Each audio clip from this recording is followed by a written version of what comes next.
Good morning, and welcome to Redeemer Lutheran Church. I'm Pastor Gary Lodeholt. This week and next week, we are spending time looking at the fruit of the Spirit listed in Galatians 5. Our first group of words deal with our relationship with God. Joy. It's an uncomfortable fact that you don't really see a whole lot of joy out in the world. Think about it. At the mall, people seldom smile or look happy. In their cars, stuck in traffic, people most of all look bored. When was the last time you saw joy? When was the last time you saw joy overtake someone's life? When you saw their eyes shine and their hearts about to burst because they just could hardly contain it anymore? We don't see that often enough. And what's worse, most of the time when we claim to have seen it at all, we saw it only in a child.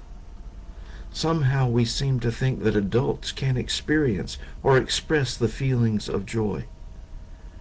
And maybe, just maybe, we've gotten so caught up in the pursuit of happiness that all we ever do is chase and never ever catch. But joy is a gift, a feeling like no other. It overwhelms us and fills our lives with light. And the really odd thing is this: your life can be full of joy even in the most difficult and painful situations. Because you see, joy is different from happiness or pleasure. Happiness is elusive and often just means that our current desires have been satisfied. Pleasure, likewise, is momentary and fleeting. But joy isn't dependent on circumstances. Just as an electrical appliance won't work unless it's plugged into a wall socket, to have joy in our lives, we must be plugged into God. God is the source of joy, and if we are grounded in God, then our lives are filled with joy. Joy in God's love and goodness and wonder and salvation. Joy in knowing God's blessings and power and the hope of it all.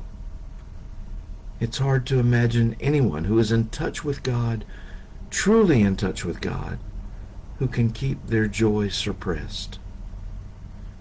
It fills all of life. It just shines through.